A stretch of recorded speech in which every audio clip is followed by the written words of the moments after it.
आप लोगों का फिज़िक्स टीचर। आज का हमारा टॉपिक है चैप्टर नंबर 16 का वेरी इंपॉर्टेंट टॉपिक, जो कि पिछले 10 सालों में तकरीबन 8 दफ़ा आ चुका है। ये टॉपिक बहुत ही इम्पॉर्टेंट है एज अ लॉन्ग क्वेश्चन, तो आप सब लोगों ने एंड तक हमारे साथ चलना है ताकि आप लोगों के तमाम कंसेप्ट हम लोग क्लियर कर सकें। हमारे टॉपिक का नाम है RLC सीरीज सर्किट। आप सब लोगों को पता है कि पहले हम लोगों ने AC थ्रू रजिस्टर पढ़ा था, फिर हम लोगों ने AC थ्रू कैपेसिटर पढ़ा, देन हम लोगों ने AC थ्रू इंडक्टर पढ़ा, और फिर हम लोगों ने दो सर्किट्स को मिला दिया, दो अप्लायंसेस को मिला दिया। हम लोगों ने RL सर्किट पढ़ा और फिर हम लोगों ने RC सर्किट पढ़ा, और जो आज हमारे पास सर्किट हम लोगों ने डिस्कस करना है वो है RLC सीरीज सर्किट। इसी के साथ हम लोग RLC पैरेलल सर्किट को भी डिस्कस करेंगे एंड पर, ताकि आसानी हो सके आप लोगों के लिए कंपैरिजन के साथ। हमने क्या किया है, हमने रेजिस्टेंस को, इंडक्टर को और कैपेसिटर को सीरीज़ में लगा दिया है, और उन तीनों चीज़ों को हम लोगों ने root mean square value of the voltage provide करती है। जब हम लोगों ने पढ़ा था सिर्फ RL सर्किट, उस वक्त हमारे पास जो उसकी वेक्टर रिप्रेजेंटेशन आई थी वो ये वाली वेक्टर रिप्रेजेंटेशन हमारे पास आई थी। जब हम लोगों ने RC सर्किट पढ़ा था तो उस वक्त हमारे पास उसकी वेक्टर रिप्रेजेंटेशन ये वाली आई थी। लेकिन आज हम लोग क्या कर रहे हैं, दोनों सर्किट्स को एट अ टाइम डिस्कस कर रहे हैं। तो फिर हमारे पास जो आज इनकी वेक्टर रिप्रेजेंटेशन आएगी वो क्या है कि हमने इन दोनों को मिलाकर इनकी थर्ड वेक्टर रिप्रेजेंटेशन ये वाली ड्रॉ कर दी है। आप लोग देख सकते हैं कि जो मेरे पास रेजिस्टेंस की डायरेक्शन है, जो रजिस्टर की डायरेक्शन है, बेसिकली मैंने वो सेम रहने दी है। उसके अलावा XL और XC की डायरेक्शन के अंदर मैंने कोई वेरिएशंस नहीं की। लेकिन कुछ फार्मूलाज जो कि बड़े बहुत ही ज़्यादा इम्पॉर्टेंट हैं वो आप लोगों ने पढ़े थे। वो फार्मूलाज क्या थे, उनमें से एक फार्मूला हमारे पास था XL is equal to omega L. जो XL is equal to omega L था, अगर हम लोग इसकी वैल्यू को पुट करें तो क्या आ जाता है, ओमेगा आप सब लोगों को पता है 2πf के इक्वल होता है, और साथ ये जो इंडक्टेंस है कैपिटल L, इसको मैंने वैसे ही लिख लिया। सेम लाइक दैट, अब इस फार्मूले को अगर थोड़ा सा हम लोग डिस्कस करें तो हम लोग क्या डिस्कस करेंगे कि जो हमारे पास फ्रीक्वेंसी है उसका रिलेशन इंडक्टेंस के XL की वैल्यू के साथ डायरेक्टली प्रोपोर्शनल है। Mean that reactance for the inductor, जो हमारे पास वैल्यू है उसका रिलेशन और फ्रीक्वेंसी का रिलेशन आपस में क्या है, डायरेक्ट रिलेशन है। डायरेक्ट रिलेशन का आप सब लोगों को अंदाज़ा है कि अगर हमारे पास फ्रीक्वेंसी की वैल्यू बढ़ेगी तो XL की वैल्यू भी बढ़ जाएगी। अगर हमारे पास फ्रीक्वेंसी की वैल्यू कम होगी तो XL की वैल्यू भी उसी के साथ ही कम हो जाएगी। अब दूसरे फार्मूले की तरफ बढ़ते हैं। दूसरा फार्मूला है हमारे पास XC इज़ इक्वल टू 1/ओमेगा C। मीन दैट अगर हमारे पास ओमेगा की वैल्यू पुट करें तो क्या आएगी, 2πfc is equal to XC। अब ये क्वेश्चन जो हमें बताती है, ये क्वेश्चन हमें ये बताती है कि अगर हम लोग फ्रीक्वेंसी की वैल्यू को बढ़ाएंगे तो XC की value, mean that reactance for the capacitor, जो इसकी वैल्यू है ये क्या हो जाएगी, कम हो जाएगी। क्यों? क्योंकि अब XC और फ्रीक्वेंसी दोनों का जो आपस में रिलेशन है वो इनवर्स रिलेशन है। Is that clear? अब हम लोग अगर थोड़ा सा केस को डिस्कस करना चाहें तो केस को डिस्कस करने के लिए हमारे पास वैल्यू आती है जी। पहला केस हम लोग डिस्कस करते हैं इंक्रीजिंग फ्रीक्वेंसी।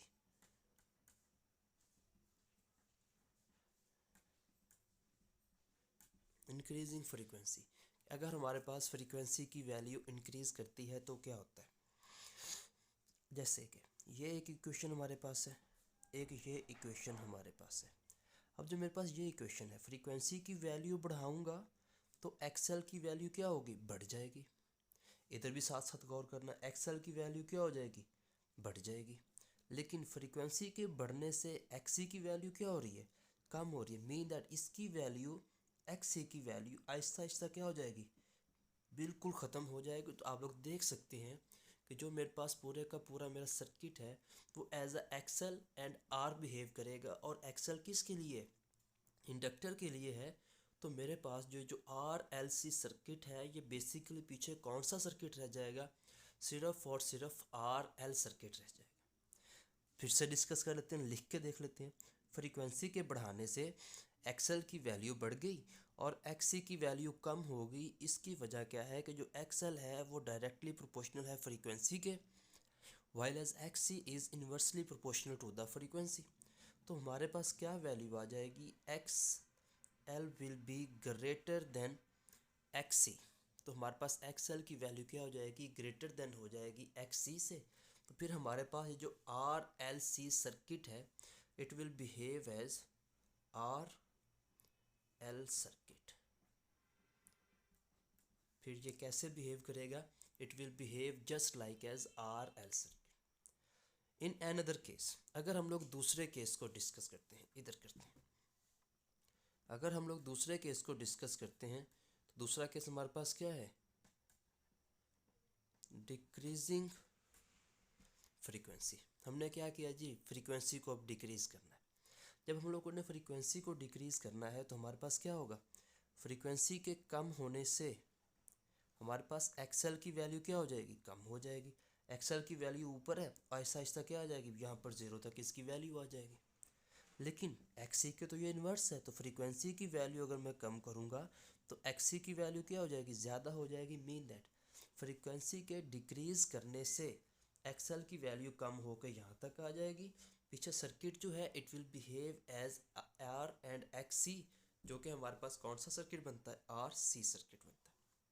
यहाँ पर लिख लेते हैं, फ्रीक्वेंसी के डिक्रीज़ करने से एक्स सी की वैल्यू एक्स एल से ज़्यादा हो जाएगी and circuit will behave as R C circuit.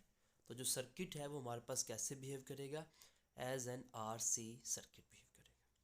तो क्वेश्चन ये आता है कि सर हम लोग वैल्यूज़ तो कम या ज़्यादा कर रहे हैं, कभी एक्सएल की वैल्यू बढ़ जाती है, कभी एक्स सी की वैल्यू बढ़ जाती है। तो क्या कोई ऐसा केस है जिसमें हम लोग एक्स एल और एक्स सी दोनों की वैल्यू को डिस्कस कर सकें एक ही टाइम में? बिल्कुल, ऐसा भी केस है हमारे पास। ऐसे केस को हम लोगों ने नाम दिया हुआ है एज अ रेजोनेंस फ्रीक्वेंसी। उसको डिस्कस कर लेते हैं जी। रेजोनेंस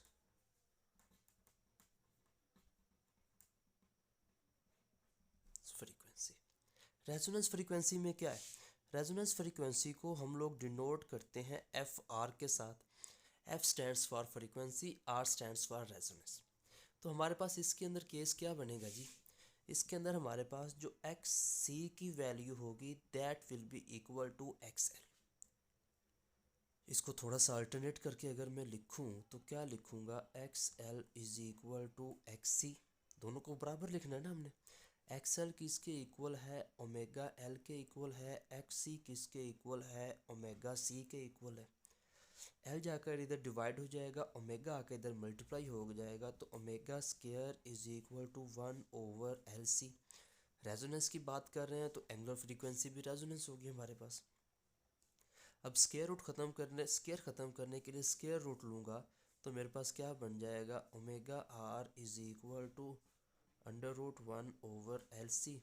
1 का अंडर रूट तो 1 होता है, तो मेरे पास क्या बन जाएगा, omega R is equal to 1/√LC। Omega की वैल्यू पुट करें तो किसके इक्वल है, 2πf। आर रेजोनेंस के लिए आ गया है 1/√LC। तो मेरे पास जो वैल्यू आ जाएगी रेजोनेंस फ्रीक्वेंसी की वो क्या आ जाएगी, 1/2π√LC। ये मेरे पास क्या वैल्यू आ जाएगी, रेजोनेंस फ्रीक्वेंसी की वैल्यू आ जाएगी। मीन दैट इस फ्रीक्वेंसी के ऊपर हमारे पास जो एक्स एल और एक्स सी है वो दोनों क्या रहेंगे, बिल्कुल बराबर रहेंगे। इसके बाद आगे बढ़ते हैं। अब हमारे पास क्या आ गया जी, अब बेसिकली अगर देखा जाए इम्पॉर्टेंट एमसीक्यू के तौर पर, तो अगर क्वेश्चन आप लोगों के पास आ जाता है कि 1/√LC का यूनिट क्या है, तो इसका यूनिट हमारे पास क्या है, हर्ट्स है। वैसे कैलकुलेट तो हम लोग कर भी सकते हैं, लेकिन ये फार्मूला हमें खुद बता रहा है कि इसका यूनिट क्या है, फ्रीक्वेंसी के यूनिट के बराबर है, जो कि किसके इक्वल है, हर्ट्स के इक्वल है। अगर मैं इसको ऊपर ले जाऊँ, मीन दैट अगर मैं इसको सिंपल √LC लिखूँ, तो फिर वो किसके इक्वल हो जाएगा, वो सेकंड के इक्वल हो जाएगा हमारे पास।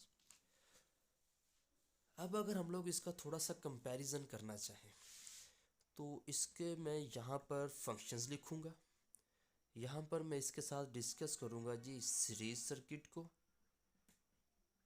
और यहाँ पर इसी के कंपैरिजन में हम लोग कर लेंगे पैरेलल सर्किट को। सबसे पहले हम लोग देखते हैं कि हमारे पास इसके अंदर सर्किट टाइप क्या है। ठीक है, पहले हम लोग रेजोनेंस फ्रीक्वेंसी को देख लेते हैं। दोनों के लिए रेजोनेंस फ्रीक्वेंसी का जो फार्मूला है, it will remain same, 1/2π√LC। ये फार्मूला हमारे पास क्या रहेगा, सेम रहेगा। उसके बाद हम लोग देखते हैं इम्पीडेंस को। इम्पीडेंस क्या थी हमारे पास, collective resistance of the circuit. तो जो सीरीज सर्किट होगा, इसके अंदर जो इसकी रेजिस्टेंस होगी, it will be minimum, while as in the parallel circuit it will be maximum. उसके बाद अगर करंट की वैल्यू देखें, तो आपको पता है जहाँ पर करंट की वैल्यू मिनिमम होती है वहाँ पर, सॉरी, जहाँ पर रेजिस्टेंस की वैल्यू मिनिमम होती है वहाँ पर करंट की वैल्यू क्या हो जाती है, मैक्सिमम हो जाती है। और जहाँ पर रेजिस्टेंस की वैल्यू मैक्सिमम हो, करंट की वैल्यू क्या होती है, मिनिमम। इसको आपकी बुक ने एक ग्राफ के साथ भी शो किया है। वो उसने ग्राफ कुछ यूँ बनाया है, हमारे पास ये ग्राफ है, ये हमारे पास मैक्सिमम वैल्यू आ रही है कहाँ पर, रेजोनेंस फ्रीक्वेंसी पर, ये करंट की वैल्यू आ रही है। और इसके लिए उसने जो ग्राफ ड्रॉ किया है आपकी बुक ने, वो कुछ यूँ ड्रॉ किया है। ये हमारे पास रेजोनेंस फ्रीक्वेंसी पर करंट की ये इतनी सी वैल्यू आ रही है। उसके बाद अगर हम लोग बात करें पावर फैक्टर की, तो पावर फैक्टर हमारे पास सीरीज़ के लिए भी 1 है और पैरेलल के लिए भी पावर फैक्टर क्या है हमारे पास, 1 है।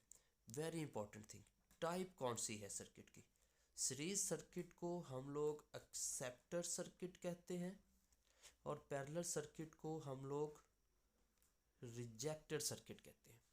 इसकी वजह ये है कि जो सीरीज सर्किट है वो आप लोगों के सामने ज़्यादा करंट को एक्सेप्ट कर रहा है, जिसकी वजह से ये एक्सेप्टर है, और पैरेलल जो है ये ज़्यादा करंट को रिजेक्ट कर रहा है, मीन थोड़े करंट को एक्सेप्ट कर रहा है, जिसकी वजह से हम लोगों ने इसको क्या कह दिया, रिजेक्टर कह दिया। आई होप सो कि आप लोगों को आज के लेक्चर की समझ आई होगी। मज़ीद टॉपिक्स के लिए, मज़ीद फ़िज़िक्स के टॉपिक्स के लिए हमारे साथ बने रहिए। तब तक के लिए अल्लाह हाफिज़।